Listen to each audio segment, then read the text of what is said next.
এই প্রস্তাবের পক্ষে আছেন তারা হ্যাঁ বলুন, যারা এই প্রস্তাবের বিপক্ষে আছেন তারা না বলুন। আমার মনে হয় না জয়যুক্ত হয়েছে, না জয়যুক্ত হয়েছে, না জয়যুক্ত হয়েছে। হ্যাঁ জয়যুক্ত হচ্ছে না, সবগুলোই না জয়যুক্ত হচ্ছে। মাননীয় স্পিকার, আপনাকে ধন্যবাদ। আমি মোহাম্মদ আমির হামজা সদস্য প্রস্তাব করছি যে পরিকল্পনা বিভাগ সম্পর্কিত সরকারি নীতি সম্পর্কে আলোচনা উত্থাপন কল্পে হিসাবের খাত 114 পরিকল্পনা বিভাগ শিরোনামাধীন 12 নম্বর দাবি হ্রাস করিয়ে 1 টাকা করা হোক। মাননীয় স্পিকার, 1 থেকে 12 পর্যন্ত তো দেখলাম হ্যাঁ জয়যুক্ত হচ্ছে না, সবগুলোই না জয়যুক্ত হচ্ছে।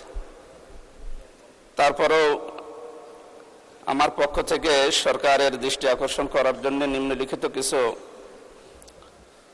বিষয়গুলো তুলে ধরছি। প্রকল্প গ্রহণের আগে বাস্তবসম্মত সম্ভাব্যতার সমীক্ষা ও সুবিধা ব্যয় সুবিধা বিশ্লেষণে বাধ্যতামূলক করতে হবে। প্রকল্প বাস্তবায়নে বিলম্ব ও ব্যয় বৃদ্ধি রোধে কঠোর তদারকি এবং নিয়মিত মূল্যায়ন নিশ্চিত করতে হবে।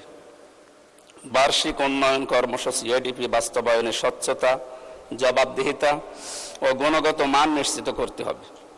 রাজনৈতিক বিবেচনার পরিবর্তে জনগণের প্রকৃত চাহিদা ও আঞ্চলিক বৈষম্য বিবেচনায় প্রকল্প নির্বাচন করতে হবে। দুর্নীতি, অপচয় এবং অনিয়মের বিরুদ্ধে গুরুত্বপূর্ণ ভূমিকা পালন করতে হবে। সংসদীয় স্থায়ী কমিটির সুপারিশ বাস্তবায়ন এবং প্রকল্পগুলো সম্পর্কে নিয়মিত তদারকি করতে হবে। মাননীয় স্পিকার, জনগণের প্রতিটি করের টাকা অত্যন্ত মূল্যবান, তাই পরিকল্পনা বিভাগকে আরো দক্ষ, স্বচ্ছ এবং জবাবদিহিতামূলক কাজ করতে হবে।